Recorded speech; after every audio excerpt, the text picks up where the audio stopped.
Good morning, kids. Today we're checking out a brand new video from Prog Magic of creating special boss Pokemon. Let's hop in and see what ideas he was catching today. No, that was bad. I'm sorry, folks. Let's just Boss go. Pokemon have become somewhat of a new staple in Ugh. the franchise, and sometimes they have unique forms, like in the case of the Noble Pokemon from Legends Arceus. So in the Pokemon Correct. region I've been making, Devar, I wanted to implement that same kind of mechanic, because I think they're a fun and somewhat challenging alternative to gyms. As we discussed in the last video where we talked about the legendary Pokemon of I remember Devar, that. in the Uncovering the Ancient storyline, you would go to different temples around the region with one of your rivals, Purina, trying to collect information on the legends. Each temple you would visit has its own boss, and they are the protectors of the sacred information you are looking to discover. To get access to this info, you will have to prove your worth through glorious battle. But who are these bosses? Let's meet them. First up is Sorry. one you have already met if you've been following this series, Gargoyle, who I worked with Tubze Zeon. Oh, This I rock dragon remember type would you. serve as the boss of a secret temple, which is hidden within the cave found near the base of the Barpiswar mountain range. Each boss would have two phases similar to how they operate in Scarlet and Violet. The first phase would be their standard, slightly enlarged form, but then in the second phase, they would Spearize, the battle gimmick of the Devar region. Go see that video on the legendaries I just mentioned to see a little bit more about that. But Check here it is out, it was Spearisen fun. Gargoyle, who Fungusman actually Ooh. handled. For a quick explanation of how Spearize works, every Spearisen Pokemon's attacks will be super effective against its opponent. Now I know that sounds a bit broken, but to balance it out, it Kinda does. itself is weak to every type of attack as well. It effectively turns every Pokemon into the ultimate glass cannon. It can be used Oh. by all Pokemon, but some Pokemon get special forms, much like Gmax. Anyway, Spearisen Gargoyle further taps into its Gargoyle inspiration, and showcases its partial dragon typing, gaining a longer snout with a new horn, actual wings so it can fly for some extra mobility, and overall just looking like a complete menace. This form also taps a bit more into the chimeric nature of its other inspiration, the Makara, being a mix Not between bad. an elephant, fish, and sometimes a peacock, with that trunk-like snout on full display. I said Gargoyle here is first up, but that doesn't mean there's an order to each boss. You can tackle them in any order and they will level scale, though they will be set to a level 25 minimum, so you will probably need a So pretty much it's just like in Pokemon Scarlet and Violet. couple badges under your belt before taking them on. Or you could just cheese it, like the Salt Cure strat. I don't know, I'm not your mom. Cheese And it! how exactly will you get to each of these temples? Well, with the trusty, new and improved Rotom Bike Plus, which Ooh. Malistex help bring to life. This would essentially serve as your Koraidon or Miraidon equivalent. Being able to swim, climb, and even fly with this bad boy. You would get Oh, upgrades come as you on. progress through the different storylines. So let's take that bike and ride it down to the Rahasha jungle, where we'll find another hidden temple deep within its vine-ridden bowels. Olmec, eat your heart out. The guardian of this temple, and the bosses for the rest of this video, are Pokemon not yet introduced in this series. So before we get into this temple's boss, let's take a look at its first stage. Meet Sivolt, okay. the Jittery Pokemon, a grass-electric type, who I worked with Trevenart and Fungusman to create. Boy looks like he just did 5 pounds of cocaine. This little restless Pokemon is based on the Asian palm civet, which can be found all across India and most of Southeast Asia. This adorable creature, as its name suggests, spends a lot of time in the trees, which makes for a great grass type. And some of you may already know where its electric type comes in. The Asian palm civet is well known for its use in making a special kind of coffee called Kopi Luwak, where the civet is Oh, fed and coffee. partially digests coffee cherries before Coffee, caffeine. Yeah, okay. I wasn't too far off with the cocaine comment. defecating them for use. I hope you weren't eating or drinking coffee there. So I'm Sivolt is a fine. super caffeinated civet that gets extreme amounts of energy from the berries it consumes, getting abilities like Harvest, Ripen, and even a new move called Caffeinate, where it consumes the berry it is holding. And in addition to the berry's effects, it will raise Sivolt's special attack and speed, basically like Stuffed Cheeks. Citrus or Pitaya berries could go pretty Okay. crazy with this move. After reaching level 25 and using Caffeinate 20 times, Sivolt evolves into Bintattery, the exhausted Pokemon. What happens when you drink too much caffeine over an extended period of time? You crash and probably become caffeine addicted, where it has less of an effect. I'm speaking from personal experience here. This scrungly guy is based on the Binturong. Hey, to all of those out there that have suffered that, I'm sorry to hear, man. That just sounds terrible. Another Vivarid found in Southeast Asia, which are also sometimes used to make Kopi Luwak. And that can be seen in Bintattery, with its toes looking like little coffee beans, giving toe beans Oh, a whole yeah, new it meaning. does. Binturongs are also known to emit an odor that smells like popcorn, so Bintattery would smell like coffee. But Binturongs just look like they're so done with your crap at all times, much the same as Bintattery. This Pokemon is grumpy, becoming slower and more sluggish than its previous stage. Caffeinate doesn't even work on it anymore because of its new ability called Caffeinism, absorbing any stat changes on the field to try and gain some kind of energy. but ultimately Ooh. nullifying them for both you and for your opponent. So you can't set up, but neither can your opponent. It's a real double-edged sword. It's pretty much like neutralizing bad. gas, but for stat changes. Bintatari's name comes from Binturong and battery, but in the middle of its name is Tatter, as in how tattered looking this big old curmudgeon is. But things flip on their he's head again when tiled. Bintatari Spearizes. It has gone full Super Saiyan with Spear Eye's energy flowing through it, removing all its ailments and granting it the energy No, from you're right. It did go full Super Saiyan. Like, he was just so done with everything, but now he's ready for everything.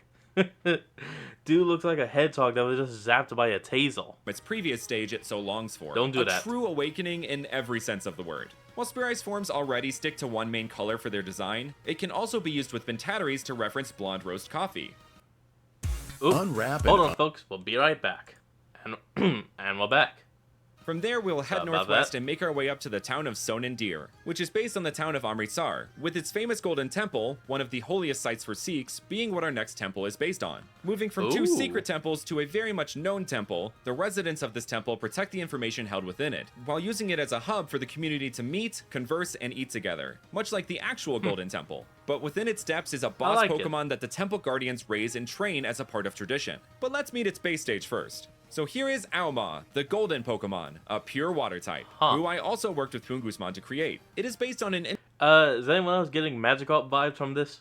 interesting kind of fish called the Golden Mossier, which has very striking shimmery scales that shine like gold, as its name implies. And what better Pokemon to reside and be trained in a golden temple? Auma's name comes from Mossier, but also AU, as in the symbol for gold on the periodic table of elements. I get While it. Auma acts as the standard fish Pokemon you could find all over the region, the largest and strongest population of them live in the lake surrounding Sonandir, said to be the direct descendants of the very first temple boss. And speaking of, let's evolve Alma into this Pokemon. So at level 24, it becomes Sahauma, the Merfolk Ooh. Pokemon, a water steel type. That's right, we got a reverse Merfolk on our hands. While we have mermaid-esque Pokemon with Primarina and even the mermaids in the anime with Misty's performance, we haven't actually had a full-on half-fish, half-human Pokemon yet. Sahauma gets now. its name from the Sahagin, which originated as a fishman monster of the deep in Dungeons That's & Dragons, disgusting. and later became well known as an enemy race in the Final Fantasy game series, with That's a bit Sahauma better. taking more from its Final Fantasy XI incarnation. While I love making Pokemon based on my nerdy interests, there is a connection to India here, with the incarnation of Vishnu called Matsya, which appears as a giant fish with a horn in some depictions, but in others Oh. as a half-man, half-fish, sometimes even as what looks like a man being eaten by a fish, which you can actually I've see seen that. referenced in the pattern around Sahauma's waist, along with its pose. A clever addition Fungus made. Now let's Spear Eyes. In this form, it channels one of the tales about Matsya found in the Mahabharata, in which he, with the assistance of a serpent, helped a man named Manu and 7 sages survive a great flood by pulling their boat and defeating a demon in the process. In the story, the boat is tied to Matsya's horn, so in Sahauma's Spearisen form, its horn becomes the boat. Well, at least boat-shaped. All the while referencing the I use like of it. mermaids as figureheads of ships. It also loses its legs, which falls more in line with Matsya's usual depictions, but also references the serpent behind Matsya in the tail. Pun intended. From there, we ride on down southwest of Mahandaya to the Kasalani pun Temple, tell. which is I based get on the it. incredibly unique Kailasa Temple and Ellora Caves found in the state of Maharashtra. This is likely the temple most players would try to take on first, with it being so close in proximity to your home, and a plethora of gyms to help raise your levels a bit. Anyway, let's introduce the base stage of this temple's boss, Balome, the Digbear Pokemon, a pure ground type. This little cutie is based on sloth bear cubs, and is an addition to the group of Cute. adorable little bear Pokemon like Teddiursa, Cubchoo, and Pancham.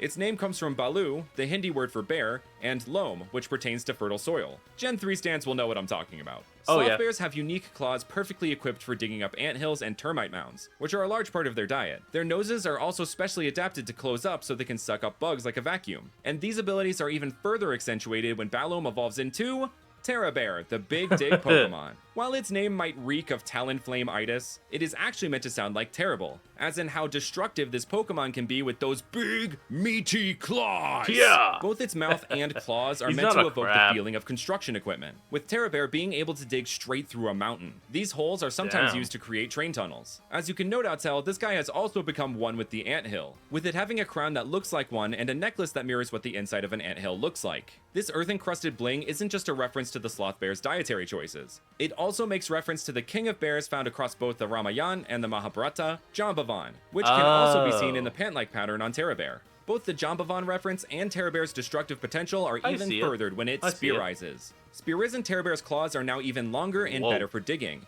and its body has become one giant termite or anthill. It also takes on a more ferocious style of fighting, which sloth bears One giant termite or anthill. You could just say bug nest, and it would pretty much be the exact same. Okay, I know, it wouldn't be the exact same, but it would be better than saying termite or anthill. Just bug nest. bears are known for their So, aggressiveness you know. towards humans, and those claws don't just tear up the ground, earning it a reputation as the world's deadliest bear. Jambavan was also known as a fast and ferocious fighter, taking on Lord Krishna in a fight that lasted about 28 days. Now let's head west Whoa. of the town of Chittanagri to this small temple which is mostly ruins, based on the royal ruins of Chittedi. In this small Ooh. set of ruins, you can find lots of the pre-evolution to the boss Pokemon here, which are Maspine, the spiky Pokemon, a pure steel type, who I worked with an artist Astray to create. This prickly pal has a fairly simple inspiration and overall concept. It is based on the Indian spiny-tailed lizard, though instead of the spines being on its tail, You they know what? go I can see that. Look at that tail, and then look at this tail. That thing, yeah, that's a 1-to-1. up its spine, which of I'll give course that is where it clap. gets part of its name. The other part of its name I will explain in its evolution, Mastix, the mace Pokemon. This line gets its name from the genus of most spiny-tailed lizards, Uromastix. Though Mastix is spelled like stick, as in to push a sharp object through something. Though your attention is probably more Oh. drawn to this Pokemon's tail, from which it gets its category. This mace and this line's steel typing are not only related because, you know, maces are typically made of metal, but also refers to one of the Pandavas, the central characters of the Mahabharata, Bhima. He is known to use a mace, though it is not actually as spiky as its Eh. European counterpart. There are many attempts on I would honestly call that more of a club than a mace. Well, yes, it is a ball on a stick. It's not really a mace. And a mace doesn't just have to have spikes. It's literally a ball with anything just sticking out of it. In some cases, spikes. Sometimes it's like cylinders. So I personally would call this more of a club than a mace, in my opinion.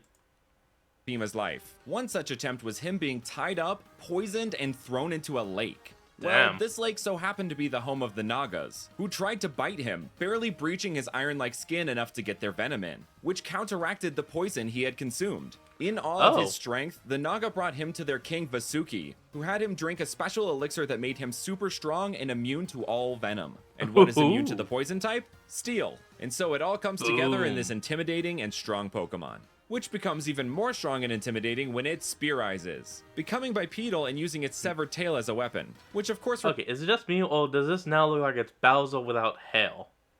I can't be the only one that sees this.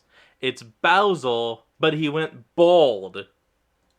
refers to how some lizards can detach and regrow their tails. Though from what I understand, spiny-tailed lizards can't actually do that. But hey, it's a fun reference. This Pokemon's general shape, jawline, and overall vibe are all inspired by the infamous King of the Koopas, Bowser. Frickin' This caught wouldn't be it. the first time Pokemon has made a Mario reference, and the concept felt very fitting while mixing in elements of the bulky Bhima and his mace. And for the final temple and boss, we head directly north to a temple based Swear, on I the haven't Bongar seen this Fort, before. one of the most haunted places in all of India. So naturally, the boss of this temple should be a ghost type. And much like the last temple, it will have much of its pre-evolutions hanging about. So let's meet Panghost, the pangolin Pokemon, a pure ghost type. Oh. Its category says it all. This Oh Pokemon my is God, based he's on so the tiny. endearingly unique animal called the pangolin. The reason for its ghost typing I'm going to give a bit of a trigger warning for. If you are sensitive to things dealing with animals being hurt, skip to this timestamp here. Aw. So Panghost ghost typing, much in the same vein as Cursula with its environmental impact basis, has to do with the fact that pangolin are the most heavily trafficked animal in the world. Oh, no. I won't show it here, but Panghost's No. white body is reflective of how these animals look after being descaled.